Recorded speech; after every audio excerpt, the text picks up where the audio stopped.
Et coucou Emmanuel, Bonjour Marie. de quoi on parle aujourd'hui? Alors aujourd'hui, le thème ce sera qu'est-ce que moi présenter un peu plus concrètement les clés génétiques, à quoi ressemble le profil hologenétique, à quoi il correspond, euh, et puis montrer en comparaison profil hologenétique et schéma de design humain pour voir un peu quelques passerelles on peut faire entre les deux outils. Euh, voilà, c'est plus une approche théorique, visuelle de qu'est-ce que sont ces deux outils et comment ils marchent et qu'est-ce qu'ils représentent.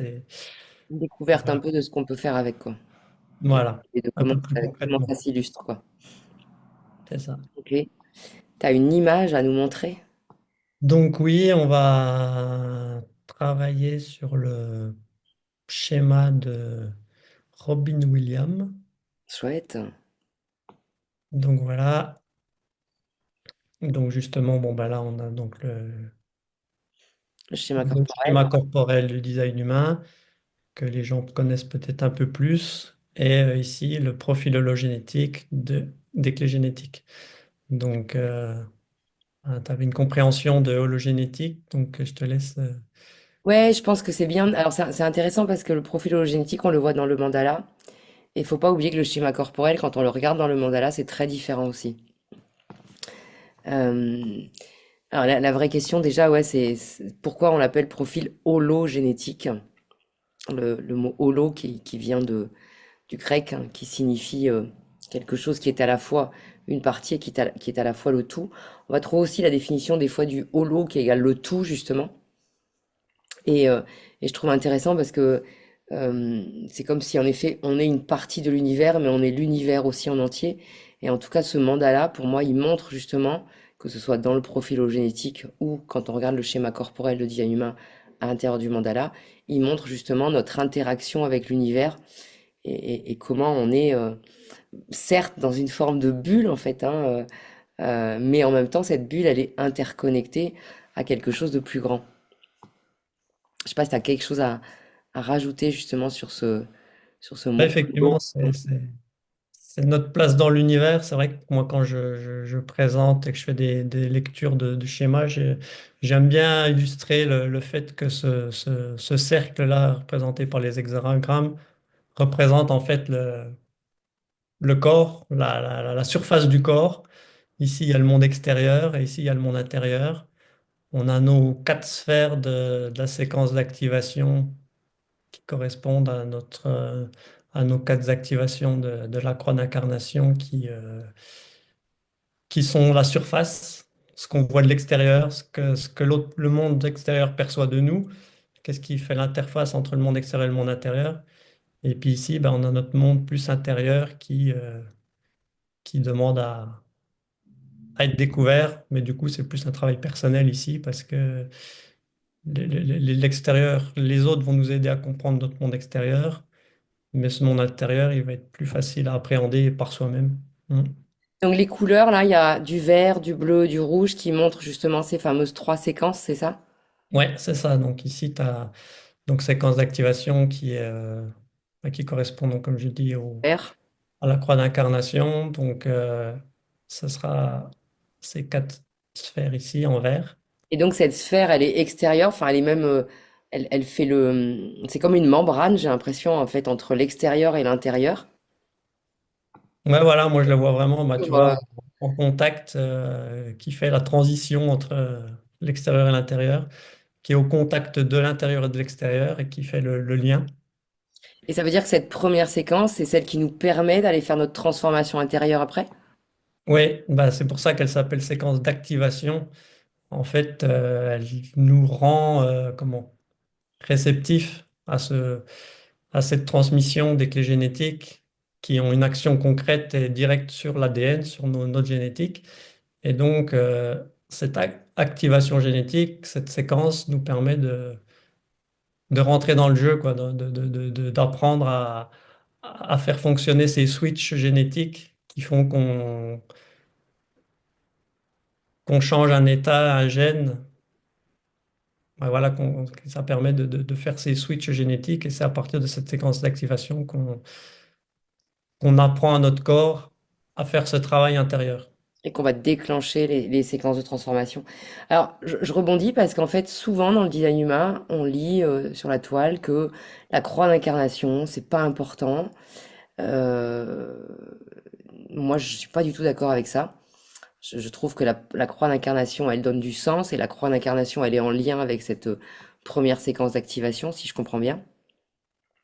Et ça m'amène du coup à cette validation qu'il faut donner plus de, enfin, plus de considération, j'aurais envie de dire, à cette croix d'incarnation en fait. Ben, tu sais, comme moi, Ra disait que le soleil, c'était 70% de notre... moi, je sais plus si c'était le soleil ou la croix d'incarnation, Ouais, mais les quatre portes de la croix d'incarnation, c'est 70% de notre énergie. de notre énergie. Donc voilà, globalement, ça reste quand même bah, justement ce qui est visible par les autres et ce qui est notre réalité intrinsèque de base. Donc c'est loin d'être négligeable. Et c'est vrai qu'en clé génétique, ne travailler que sur ces quatre sphères-là, c'est déjà énorme et ça permet déjà d'une compréhension ça permet vraiment de comprendre le fonctionnement des clés génétiques et on peut passer 1 an ou 2 ans sur sa séquence d'activation parce que les interactions qui se jouent au niveau de ces quatre sphères et comment elles fonctionnent les unes avec les autres, ça permet de conscientiser plein de schémas, de plein de situations de vie où, ah oui, on se retrouve sans cesse dans ces interactions entre ces ombres de ces quatre sphères et de les voir, de voir cette ombre de limitation qui s'active, et ben, ça permet de venir identifier, ah oui, du coup, je me sens limité, donc je vais me distraire pour ne pas développer un don. Donc les trois couleurs qu'on voit sur chaque petite bulle là, chaque rond, sont l'ombre. Donc c'est des portes hein, dans le design humain, c'est ces numéros, hein, 60 en ligne 2, porte 60 en ligne 2, porte 56 en ligne 2, etc. Euh, les trois mots-clés qui sont à côté, en rouge c'est l'ombre, en vert c'est le don et en bleu c'est le sidi, c'est ça? Tout à fait, ouais. Donc c'est ce qui est écrit ici en Donc coin. c'est là où, encore une fois, on voit cette complémentarité, je trouve, des deux modèles. Dans le design humain, pour moi, la croix est une forme de chemin, en fait, hein, et alors, je dis souvent aussi, la croix, c'est pas la croix qu'on doit porter. C'est vraiment plutôt à voir comme notre alignement vertical, horizontal. Et je pense Mhm. que quand on met en place la verticale, l'horizontale se met naturellement en mouvement. Alors après, c'est pareil, si on prend ce mandala, que ce soit le mandala du design humain ou le mandala des profils, euh, on peut mettre ça en lien avec notre carte astrologique, sauf que l'astrologie tourne en fonction du milieu du ciel, nous on tourne pas. Mais si on s'amusait à tourner, on aurait les mêmes points sur l'horoscope. Et c'est pour ça que moi j'aime bien voir ça comme cette espèce d'alignement. Il y a une verticale qui se met en place, qui me permet d'être après dans une horizontale mieux en lien avec les autres. Et j'aime bien, moi, dans le design humain, voir la croix comme un chemin vers le sens de notre vie. Et le profil hologénétique, ou en tout cas cette première séquence, qui est la séquence d'activation, vient nous donner des espèces de points de vigilance. Attention, rouge, tu vas partir de travers sur ton chemin, alors que vert, ben, les voyants sont verts en fait, hein, donc roule ma poule, et ça va t'emmener vers le bleu, qui est de développer le CD justement de ces portes. Et à mon avis, je le dirais comme ça, et rectifie-moi s'il y a besoin, c'est que ça va t'emmener vraiment à assumer quelque part le sens de ta vie, à accomplir le sens de ta vie, et d'utiliser cet accomplissement pour faire ta transformation intérieure. Est-ce que c'est comme ça qu'on le voit dans ces trois séquences? Voilà, l'intérêt la finalité de cet outil, c'est effectivement d'apprendre à identifier ces ombres. Tu sais, on dit bien, la première étape dans un travail de développement ou de développement personnel, c'est conscientiser. Tant que tu n'as pas conscientisé la chose, tu peux pas travailler dessus. Donc, les clés génétiques, elles nous permettent de conscientiser nos ombres. Et chaque fois qu'on a une ombre qui est conscientisée, elle devient visible. On se voit dans notre quotidien, ah tiens, là je suis dans ma limitation. Ah là, je suis dans ma corruption, là, je suis dans mon chaos. Donc, on se voit dans une ombre et on sait vers quel don tendre pour changer de niveau de fréquence et ne plus rester dans le schéma égotique limitant, mais à se dire, non, ok, quand je suis dans la limitation, je suis pas objectif. C'est mon ego alimenté par les peurs, qui me met dans cet état de limitation. Si je me connecte à mon cœur, si je regarde les choses de façon objective et consciente, avec réalisme, je suis sur un tout autre niveau de fréquence et de perception du monde. Je prends du recul et je peux activer une nouvelle fréquence de, de, de, de mon ADN et de mon être, en fait. Ouais, l'image que j'ai, c'est qu'en fait, quand tu te mets dans le don, ça crée une forme d'expansion qui nourrit la, pas la sphère suivante, mais la porte suivante de cette séquence d'activation, quoi. Ben, au-delà de la porte suivante, on parlait de hologénétique. Le holo, il s'entend aussi dans le fait que le travail sur une sphère Hmm. impacter potentiellement toutes les autres sphères. C'est ça qui est magique, c'est que Ouais, parce qu'elles sont reliées, quoi. elles sont hologénétiquement reliées. Donc, le changement de fréquence d'une seule sphère potentiellement peut faire évoluer toutes les autres sphères. Donc, de toute façon, elles sont toutes en interaction. Elles résonnent les unes avec les autres. Si je suis dans mon ombre partout, bah, c'est l'ombre qui va me plomber et qui va donner l'énergie globale de ma personne. Si j'arrive à un endroit à connecter le don et à réussir à stabiliser ce don, bah, ce don va gentiment influencer d'autres sphères. Donc, si par exemple, ici, j'arrive à activer mon réalisme, ça va m'aider à me connecter à l'innovation ou à l'équilibre. Et plus on arrive à connecter de dons, plus notre niveau de fréquence globale change. Donc, ça veut dire que quand on fait bouger une partie en nous, ça fait bouger le tout. Et je dirais qu'on est chacun un tout composé de plein de parties. Et quand on fait bouger une partie intérieure, ça fait bouger le tout. Et de la même manière, ça veut dire si moi je suis une partie de l'univers, quand moi je bouge, ça fait bouger l'univers, quoi. Et comme on l'avait évoqué dans un échange précédent, bah, de toute façon, ma vision intérieure et ce qui se passe à l'extérieur, c'est la même chose. Donc, ma perception de la vie est limitée, donc c'est le chaos partout et c'est la corruption partout et je vais me distraire pour oublier, et ben, c'est une réalité. Quand on est dans cette fréquence et dans cette réalité vibratoire, le monde est comme ça. Et le monde intérieur et donc le monde extérieur qu'on projette sera la même chose. Le monde est pourri, le monde est corrompu, c'est la cata partout. C'est une réalité parce qu'on est dans ce niveau vibratoire-là. Si je me connecte à mon réalisme, je vais avoir de nouvelles façons de penser, de nouvelles façons de créer, de nouvelles façons d'imaginer la vie. Je vais comprendre que finalement, bah, tout est en équilibre, tout est juste. Et l'enrichissement, bah, ce sera de- la vie peut nous apporter toujours plus. Et puis derrière, bah, c'est quoi? C'est l'abondance. Parce que, bah, en fait, la vie est belle et il manque rien. Donc, ce n'est qu'un état d'esprit. Et cet outil nous permet de prendre conscience de ben, là où on se situe aujourd'hui dans notre visibilité, vision de la vie, et, euh, et de plus se laisser absorber par les peurs et par les ombres, d'en prendre conscience qu'elles jouent avec nous, mais de reprendre le contrôle et de les dépasser. Mm. Ouais, et puis le fait d'avoir ce mot-clé rouge, ce mot-clé vert, c'est comme si ça nous met en conscience, en lumière, en évidence, euh, à chaque fois. Voilà, quelque part, tu as le choix. Tu sais, comme quand on dit, il y a un loup blanc et un loup noir en toi, lequel tu veux nourrir, quoi. Bah là, Mm. c'est pareil, il y a un loup rouge et un loup vert, lequel tu veux nourrir. Et à partir du moment où tu peux vraiment enfin, moi, les avoir comme espèce de, tu sais, de points d'appui, de points clignotants, bah, tu peux choisir, tu peux identifier à chaque instant quand tu pars dans la distraction, tu peux choisir de te remettre dans l'enrichissement. Et tout ça, en fait, va nourrir le reste. Et moi, pour moi, il y a un endroit, du coup, en fait, si tu acceptes de regarder, il y a un truc qui devient facile, quoi. Tu vois?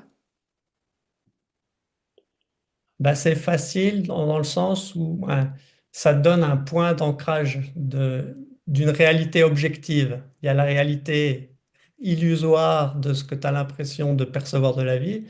Et là, ça te donne une map différente, une cartographie différente, plus objective de, OK, je pouvais penser ça précédemment, mais maintenant on me donne un autre indicateur. On me dit que la normalité, elle est là. Elle est au niveau du don, elle n'est pas au niveau de l'ombre. Donc, maintenant que je commence à pressentir le don et ressentir à quoi ça peut ressembler, j'arrive à m'y connecter. Et de m'y connecter, bah, j'arrive à le rendre réel, j'arrive à en faire ma nouvelle réalité, quoi. Mm, mm, mm. Et tu vois, tu parlais de croix d'incarnation et d'ajustement, d'équilibre vertical, horizontal. Bah, ça fait son sens aussi par rapport aux clés génétiques, parce qu'ici, tu vois, chaque sentier, il a un nom. Ouais, Donc, ici, on a le défi, ensuite, on a la percée, ensuite, on a la stabilité fondamentale.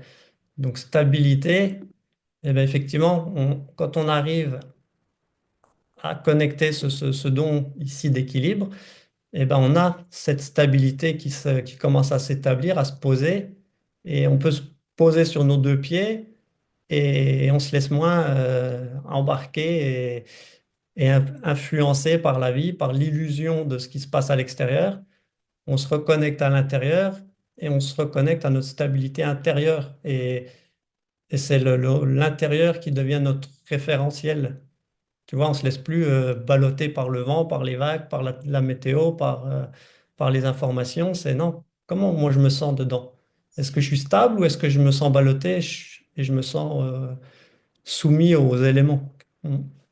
c'est, je sais que tu es fan de Raphaël Payer aussi. Raphaël Payer, il dit le plus haut d'abord, pour justement construire la verticale. Et une fois que cette verticale, elle est construite, elle est connectée au plus haut d'abord, bah, l'horizontale, en fait, peut justement après amener cette stabilité par rapport à l'environnement extérieur.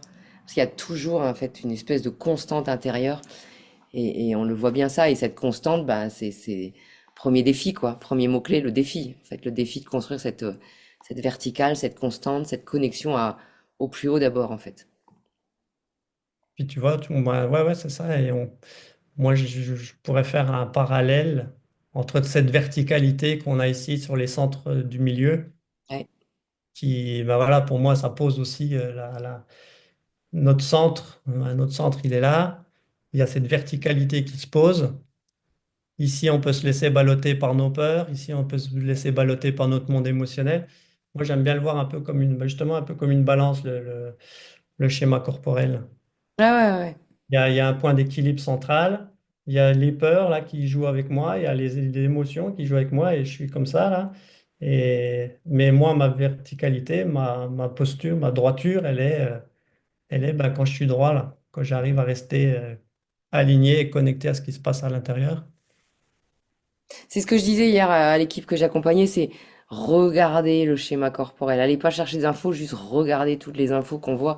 Rien qu'en, voilà, en se disant, tiens, si j'enlève mes préjugés, mes machins, si je regarde juste le schéma corporel, comment l'énergie circule, comment est la verticale, comment sont justement les côtés, voilà, il y a déjà énormément d'informations. Il est pas mis comme ça par hasard, en fait. Il y a une symétrie, moi, une pseudo-symétrie, parce que maintenant, il y a le Corrigo là, qui vient casser un peu la symétrie. Euh, il y a- Et puis voilà, quand on regarde la posture de bah, ce schéma-là, bah, on voit que tous les centres du bas sont activés, que tous les centres du haut ne sont pas actifs, ouais, ne sont pas Ils sont ouverts. Ouais. ouais, sont ouverts ou non définis. Et bah, voilà, ça peut donner déjà une première lecture de bah, cette personne, comment elle trouve sa stabilité et son instabilité. Qu'est-ce qui fait qu'elle se sent ancrée? Qu'est-ce qui fait qu'elle se sent à sa place ou pas? Ah ouais, et puis c'est là encore où les deux outils se complètent parce que le profil hologénétique, il donne une espèce de trajectoire de transformation avec des points d'appui et le design humain, il donne un chemin de cette croix d'incarnation avec aussi sur le body graph, sur le schéma corporel, quels points d'appui sont là, quels points de vigilance. Et c'est à deux niveaux en fait, hein. Pour moi, il y a un point d'appui et point de vigilance vraiment intérieur à ma structure énergétique dans le design humain. En tout cas, quand on regarde juste le body graph. Et dans le profil, ces points d'appui et points de vigilance de quelque chose de plus de l'ordre de la transformation intérieure, quoi. Voilà. C'est comme si j'ai le choix d'aller dans que mes ombres, ou j'ai le choix d'aller que dans mes dons, quoi. Voilà. Et comment je les développe, en fait. Et Ok, puis ouais, vas-y. la complémentarité aussi entre les deux qui peut être, que j'aime bien exploiter quand je fais mes accompagnements, c'est ben voilà, tel centre ici, ici Robin Williams, il a son œuvre de vie en porte 56.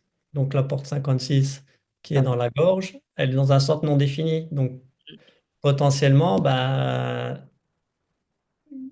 captation et amplification de ce qui se passe à l'extérieur. Donc, il va peut-être être plus difficile pour Robin Williams de poser cet enrichissement, de connecter ce don d'enrichissement, parce qu'il devra déjà apprendre à faire le tri entre qu'est-ce qui lui appartient ou pas au niveau de ce centre de la gorge, de son expression. ouais, Et donc voilà, on peut s'amuser à voir, bah, alors qu'ici, la porte 60, bon, bah, je suis dans une racine qui est définie. Donc bah, pour le coup, ce sera important que je m'appuie sur ce réalisme pour m'aider à contacter mon enrichissement. Parce que ici, j'aurai un vrai point d'ancrage stable, alors qu'ici, je suis sur quelque chose qui est beaucoup plus soumis à l'influence extérieure. ouais. Ah, génial. Mm. C'est des petites passerelles qui sont Oui, c'est intéressantes. des passerelles, et puis enfin, je pense que c'est là la beauté des deux outils, c'est justement de les utiliser comme deux points d'appui, comme deux, deux éclairages, en fait, ou je dirais même deux éclaireurs, tu vois, et, et, et de faire à ce que l'un serve l'autre et l'autre serve l'un, quoi.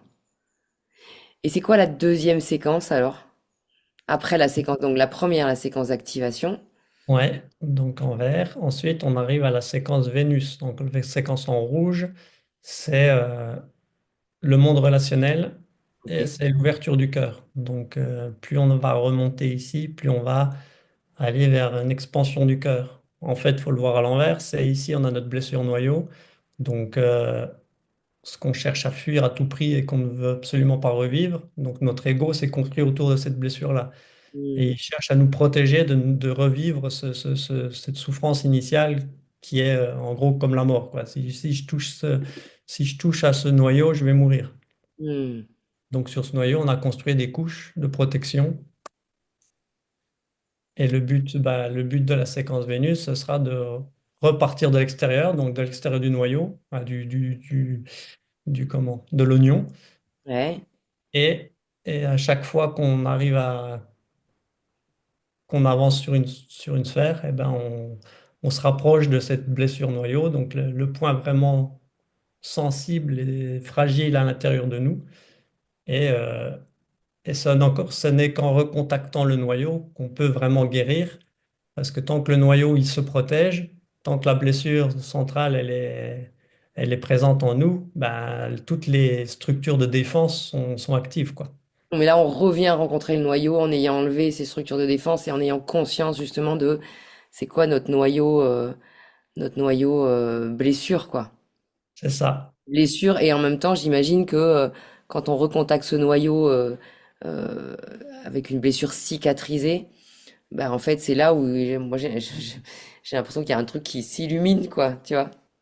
Bah, tu peux commencer à te renforcer, quoi. Parce que la blessure, elle est là, Elle devient une force.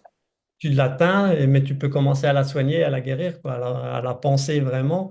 Et c'est plus un truc que tu caches et que tu veux pas toucher et que non, faut pas que j'aille par là, c'est trop dangereux. Non, j'accueille, j'embrasse cette blessure, je lui donne de l'amour et je guéris réellement, quoi. Mm. Et quand on commence à guérir réellement cette blessure, bah, le cœur, il peut se réouvrir parce que qu'est-ce qui fait que le cœur se ferme? Bah, c'est parce qu'on a peur, c'est la peur On a peur qui d'avoir mal. voilà, la peur d'être blessé, la peur, le monde est dangereux, on retombe dans cette peur et dans cet ego qui cherche à nous protéger, donc, et qui active toutes nos ombres. Et ce que j'ai envie de dire, c'est que les ombres, bah, quand on a déjà un peu cheminé, on se rend compte que toutes les protections que l'ego met en place, effectivement, elles étaient utiles et fonctionnelles quand on était enfant, mais aujourd'hui, elles nous desservent. Toutes les ondes nous desservent. Il n'y en a pas une seule qui soit efficace et qui nous permette d'avancer. Donc, il n'y en a aucune qui est objective et qui est encore réelle aujourd'hui.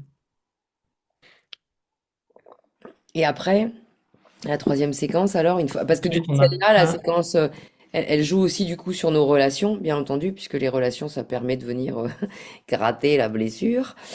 Donc, une fois que ça c'est cicatrisé, les relations s'améliorent. Et la troisième, la dernière séquence, et la séquence, donc c'est les sphères en bleu, c'est la séquence perle.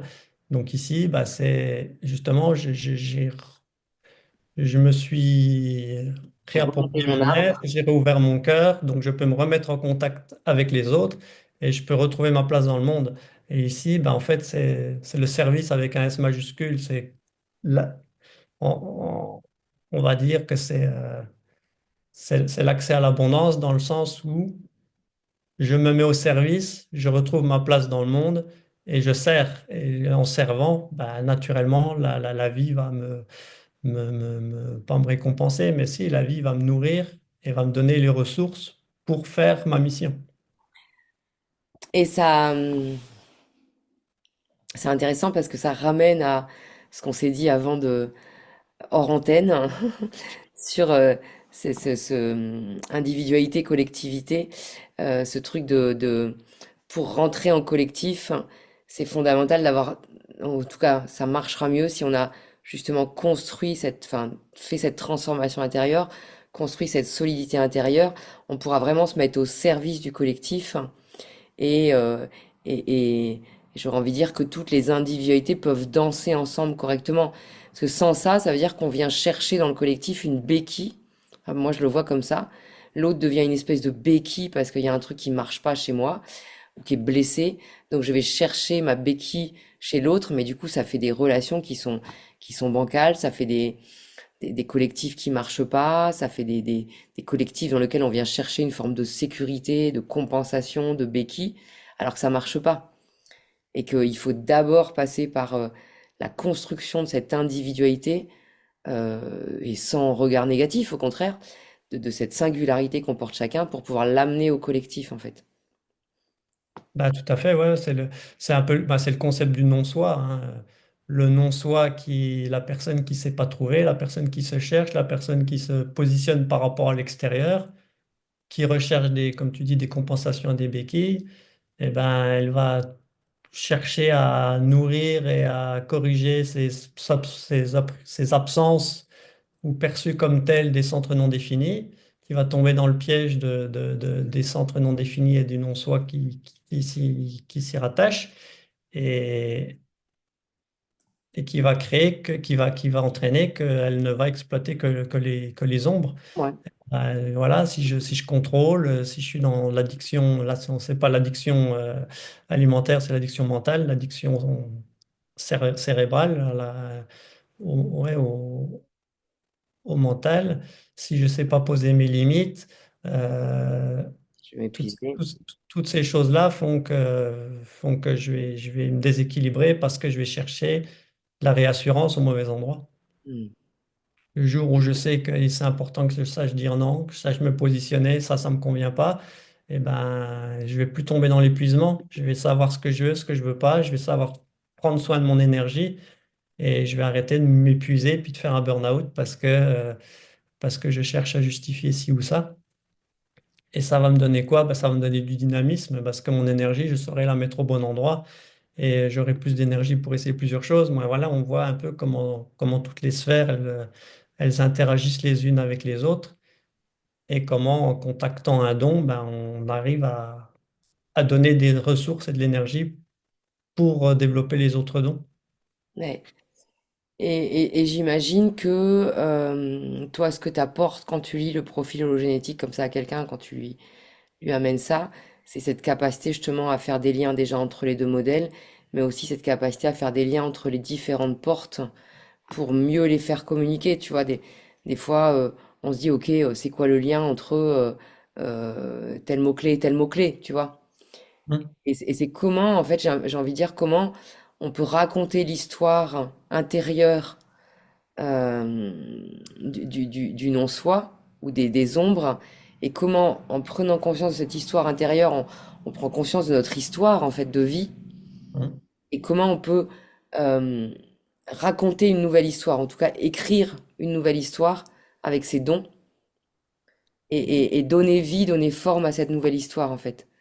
Et je pense que toi, en plus de ce que je te connais, t'es celui qui va faire des liens, qui va tisser en fait, qui va raconter cette histoire, qui va emmener justement euh, la prise de conscience de ce mécanisme de l'ombre et de comment juste un espèce de petit, tu sais, des fois une petite étincelle, un petit déclic, une petite prise de conscience va réécrire l'histoire du don en fait. Ben, ouais, ouais, c'est ça, parce que les gens vont effectivement. On a tous nos angles morts, on a tous nos choses qu'on veut pas voir, et nos ombres, ben, elles tournent là en tâche de fond, en routine de fond, parce qu'elles ont toujours tourné, et puis c'est comme ça que ça fonctionne. Et ce regard extérieur que je porte, que j'apporte aux gens, ça leur permet de dire, ah oui, ok, ah ouais, c'est ça que ça veut dire. Ah oui, effectivement, dans telle situation, je suis là, je comprends ce que c'est que cette limitation, et, les aider à imaginer qu'est-ce que pourrait être le don, comment le don pourrait s'exprimer. Ben voilà, tu sais comment fonctionne le cerveau. Cerveau, une fois qu'il a imaginé un nouveau fonctionnement, qu'il a une voie vers laquelle tendre, que ça, ben, il ne sait pas ce qui est réel ou ce qui n'est pas réel. Donc, il suffit de faire semblant que ben, ça, c'est acquis. J'ai une vision réaliste de la vie. J'arrête de focaliser sur la limitation et je vois les choses de façon réaliste. Et le cerveau, tout seul, il apprend le réalisme, il apprend à est-ce que là je suis dans mon ombre ou est-ce que je suis dans le don, est-ce que je suis objectif ou est-ce que je suis pas objectif? Et on réapprend au cerveau à percevoir les choses autrement. Oui, après le cerveau, il a besoin de répétition, donc j'imagine aussi que, comme pour le design humain, une séance ne suffit pas si... alors c'est intéressant parce que je rebondis à nouveau sur l'accompagnement que j'ai fait hier où une des personnes disait, mais on est au énième accompagnement. Le truc, c'est qu'on prend jamais le temps de capitaliser sur ce que ça nous apporte Mhm. et sur ce qu'on nous a donné comme tuyau, comme formation, comme élément. Et c'est pour ça que moi j'aurais dit, bah, c'est pour ça qu'on va se voir plein de fois et que je vais vous répéter et vous répéter et vous répéter parce que le cerveau, et la porte 24 nous en parle très bien, passe par la répétition. Et si on a des enfants, on sait qu'il y a des choses qu'il va falloir répéter avant que la transformation puisse se faire. Et ça, je pense que c'est un point important, c'est de pas croire que juste avec, bah, j'ai vu mon profil, j'ai lu 3 livres, et puis ciao, bye bye, la transformation, elle va se faire toute seule, quoi. Je pense que le, le, le changement de regard que tu apportes et cette capacité à expliquer, à répéter, va ancrer les choses pour que le cerveau il aille plus vite en fait dans bah, on connaît hein, tous nos systèmes de myélinisation des circuits neuronaux, hein. Il va falloir les myéliniser parce qu'il y en a qui sont myélinisés depuis 50 balais. Et donc, autant dire que c'est des super autoroutes et qu'il y a tellement de circuits neuronaux à l'intérieur de nous qu'on peut pas dire je vais agir sur tel circuit neuronaux, sur tel circuit neuronal, pardon. Ça veut dire qu'il va falloir plutôt que d'essayer de démyéliniser un chemin, donc de faire qu'au lieu d'être un autoroute, il devient un petit chemin de campagne, un ribine, comme on dit chez nous en Bretagne, comment faire pour ouvrir d'autres chemins et justement faire que grâce à la répétition, ces petits nouveaux chemins vont devenir des autoroutes, vont devenir des choses naturelles, des process, des habitudes en fait. Ben c'est vrai, c'est tout à fait ça. Qu'est-ce qu'on va faire dans l'accompagnement? Ben, on va établir cette connexion nouvelle entre, ben voilà, ça, le courant n'était jamais passé par là. Le réalisme, c'est un truc que je connaissais pas. Puis pouf, là, j'ai une connexion qui se crée dans ma tête et qui est effectivement très fragile au début, mais la connexion est faite. Donc après, comme tu dis, c'est la répétition et c'est l'entretien qui va permettre de renforcer cette connexion et de la faire de plus en plus costaud et de plus en plus forte et devenir le chemin privilégié. Et ce qui est magique, et ça, moi, je l'ai constaté dans ma vie, c'est l'ombre, elle disparaît en fait. Oui, parce qu'en Une fait, fois que le switch est opéré, c'est et, ça. et c'est en ça que la génétique, elle est en lien avec ça. C'est pas que de l'intellect, c'est pas que du mental. C'est que le switch se fait au niveau cellulaire, quoi. Il y a un moment, clac, il y a un basculement qui se fait et l'ombre disparaît vraiment, quoi. Et elle n'apparaît plus dans notre vie. C'est quelque chose qui n'est plus de notre réalité. Donc, à un moment, on va contacter ce don de réalisme, il va s'établir et il va rester là. Et le chaos, ben, lui, il va être encore un peu présent, mais on va le voir plus facilement. Et, et pouf, un jour, pareil, le switch va se faire, et l'innovation va se connecter, et le chaos va disparaître de notre vie. Et c'est comme ça que la fréquence des dons va se polliniser chaque sphère. Et un jour, le CD. Bon, après, le CD, c'est vraiment une vision euh, quasiment hors norme voilà, pour notre humanité. Le don, c'est déjà magnifique. Le Oui, mais CD, faut y on aller est étape par dans la étape, quoi. transcendance. Le piège, ça serait de viser le CD tout de suite, quoi. Faut prendre le temps d'apprendre à marcher, de faire. Et comme tu dis, l'ombre, elle disparaît parce que le circuit n'est plus myélinisé, n'est plus utilisé, donc il disparaît. C'est ça. C'est comme un muscle, hein. Tu n'utilises pas un muscle, ben, il se ramollit, en fait. Et après, tu dis, oh, j'avais ce muscle-là, moi. En fait, on va retrouver ça partout, en fait, dans plein de processus d'apprentissage, en effet. Donc la prise de conscience, tout ce qui n'est pas mis à la conscience, sinon devra se rejouer encore et encore. Et puis ensuite la répétition, l'intégration et je dis la myélinisation, mais c'est une image en fait, mais c'est pour que ça devienne voilà, la route la plus utilisée et que l'autre va pouvoir disparaître. Et je trouve que c'est intéressant parce que je me rappelle d'un gars avec qui je travaillais à une époque qui disait en fait, souvent quand on veut changer quelque chose dans notre vie, on essaye de l'enlever, mais ça marche pas en fait. Ce qu'il faut, c'est déjà mettre quelque chose d'autre qui nous nourrit, qui nous fait plaisir, et ça enlèvera celui-là de base, en fait. Mm. Voilà. C'est la même chose. Et c'est vraiment Ouais, notre fonctionnement neuronal, hein, qui amène ça et qui, à mon avis, est vraiment en lien avec notre fonctionnement génétique, quoi. ça me fait aussi penser à Bernard Werber qui disait il ne faut pas lutter contre le problème, il faut le contourner, quoi. Donc, ouais, À c'est quoi vrai. tu résistes persiste, hein. Je ne dois pas faire ça, je ne dois pas faire ça, je ne... Bah, tu redonnes... Ouais, et puis de toute façon, quand on essaye d'éliminer quelque chose par la volonté, on va mettre en place un ersatz, on va remettre en place autre chose, un autre mécanisme qui sera tout aussi foireux. Et on voit ça dans les addictions. Je me retiens de manger du sucre pendant 3 semaines, et puis un jour, je craque complet, et puis je mange trois tablettes de chocolat. Donc, on ne peut pas forcer le processus, et la guérison, elle doit se faire en Oui. profondeur et pas juste à travers non, ça c'est pas bien, culpabilité ou des choses comme ça.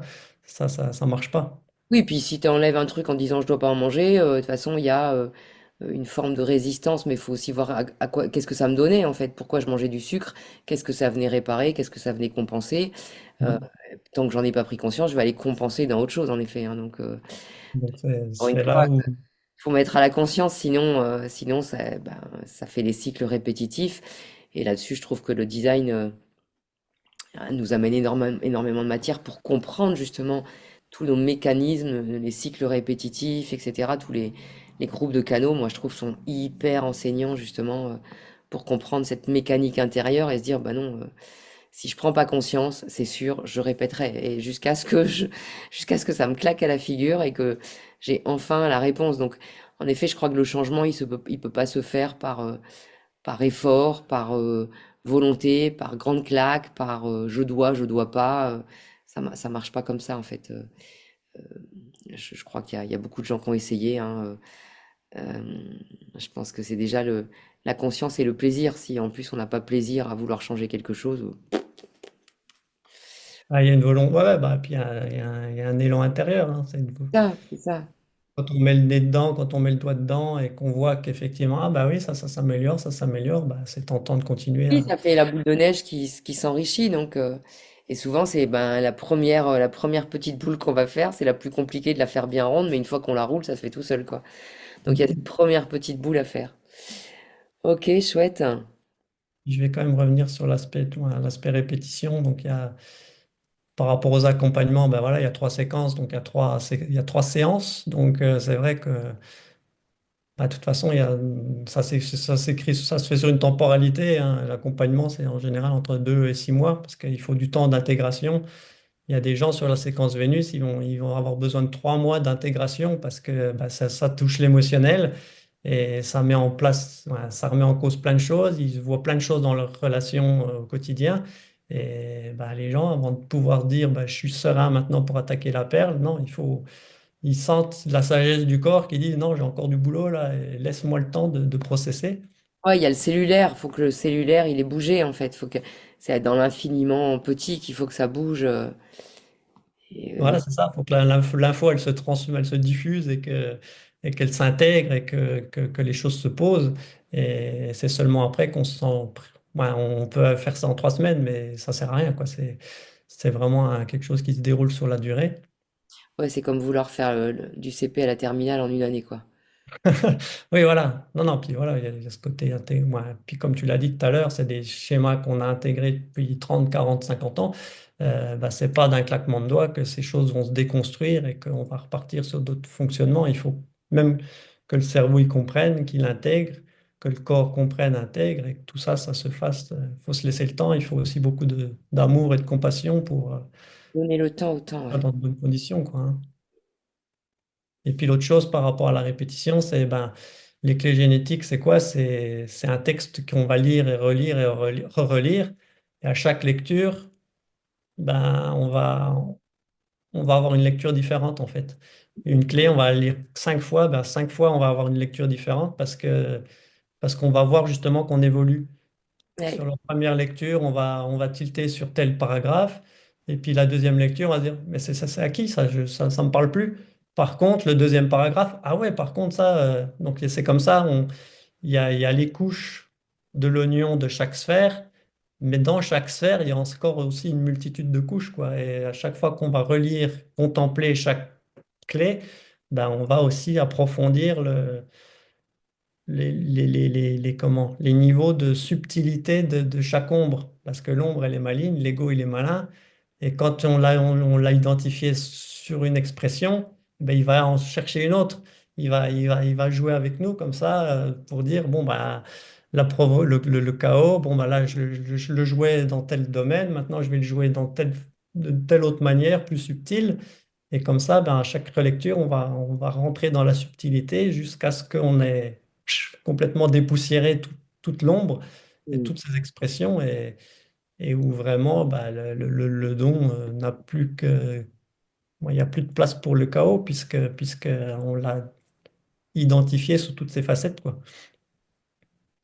Donc c'est Ouais. chouette aussi de jouer à ça. Quelque part, ça devient un jeu aussi de Oui, se bah, de dire... toute façon, je crois il faut prendre ça comme un jeu, en fait. Euh, Hmm. les 3 H de Raphaël Peyer, l'honnêteté, l'humour, et ça y est, j'ai mangé le troisième, l'humilité. Oui. Hmm. Il n'y a pas de développement de soi sans ces 3 H-là, et je trouve que ça fait vraiment sens, en fait, hein. C'est pas à grand coup d'effort, c'est pas, et c'est avec beaucoup d'humour, je pense qu'il faut, enfin, voilà, il y a assez de sérieux comme ça, quoi. Ah, c'est vrai que c'est non, non, mais c'est bien de parler de ça parce que on peut le voir de façon très ludique et très joueuse et très c'est l'ego, c'est pas l'ennemi, c'est pas le diable, c'est une partie de nous qui est très bienveillante parce qu'elle a cherché à nous faire survivre. Tout à fait. Elle a eu sa raison d'être, elle a eu sa place et c'est grâce à elle qu'on est là. Maintenant, bah, on a moins besoin d'elle, on a besoin de la rééduquer pour qu'elle nous laisse prendre notre place. Donc c'est beau de l'accueillir, de le remercier et puis de dire, bah, Ouais, maintenant. sinon, c'est pareil, ça résiste, en fait, hein. Je veux dire, si tu veux essayer de combattre quelque chose, oui, ça va résister, et c'est normal, Hmm. normal. Bon, chouette. Je précise une dernière petite chose. Ouais. Ah, c'est vrai qu'on n'en a pas parlé, mais aussi on a parlé des 4 premières sphères qui étaient ces Ouais, quatre par rapport au design humain, ouais. sphères-là, voilà, pour au design humain, pour que les gens comprennent ce qui se passe. Ici, on a 26 activations. Ah, là, on en a même 28 parce qu'il y a Chiron. Euh, Ici, bah, on n'en a que 13. Voilà, non, on a 11 activations. Et donc, ces 11 activations, c'est quoi? Bah, ce sont certaines activations du design. Ça, Donc, par exemple, ici, la 57.5, là, ça va être ici la la lune. lune inconsciente. Donc, on va prendre 26. On va prendre 11 des 26 activations du design pour créer le profil hologénétique. Ok. Et donc la perle Ok. ici, la finalité, la perle 27, 21.5, ce sera le Jupiter L'expansion. voilà, qui est le cadeau, qu'est-ce qu'on obtient quand on a bossé sur notre Saturne? Ben, qu'est-ce qu'on a? On obtient le cadeau de Jupiter. Donc il y a une cohérence entre... Ouais, ouais. Il y a certaines portes qui ont un rôle plus spécifique pour ces trois séquences et qui sont intéressantes à regarder justement. Ouais, c'est intéressant, la Lune, les nodos. Ok. Ben ouais, ouais, puis ben, tu vois, la Vénus, ben, pourquoi elle s'appelle Vénus? Parce qu'elle prend les activations de Vénus. On a la CS2 qui est là.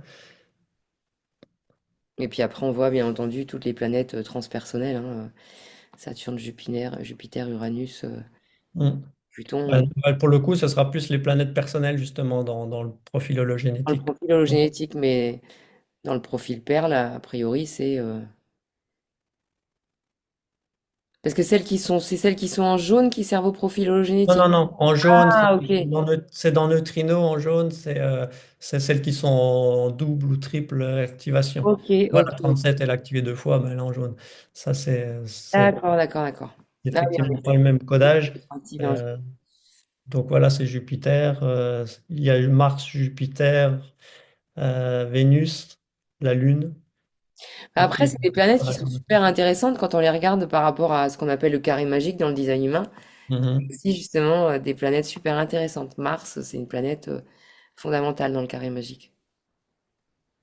On Bah, pourra c'est vrai s'amuser à que... faire les liens un jour entre le carré magique et le profil hologénétique. Mais quand on sera Mhm. arrivé là, c'est qu'on aura déjà balayé pas mal de sujets. Pas encore joué à ça, mais c'est vrai que ça peut être une piste intéressante à creuser. Ouais. Ah ouais, complètement. Bon, bah merci beaucoup. Bah, avec plaisir. On espère que ça vous a plu, que vous avez appris des choses et que vous avez envie de découvrir un peu plus du design humain et du profil hologénétique. En tout cas, moi, je vais m'y replonger. Mais ouais, c'est des magnifiques outils. Ouais, je dirais que c'est les meilleurs outils. Bon, allez, On n'est pas passionné pour rien, c'est que c'est à clair. titre personnel, et voilà, et on a pu aider pas mal de monde avec ça, donc c'est vrai que c'est. Oui, ils ont fait leurs preuves, hein. Ben voilà. Bah, merci infiniment, Emmanuel, Merci beaucoup, Maryse. et à bientôt. Prochaine, ouais.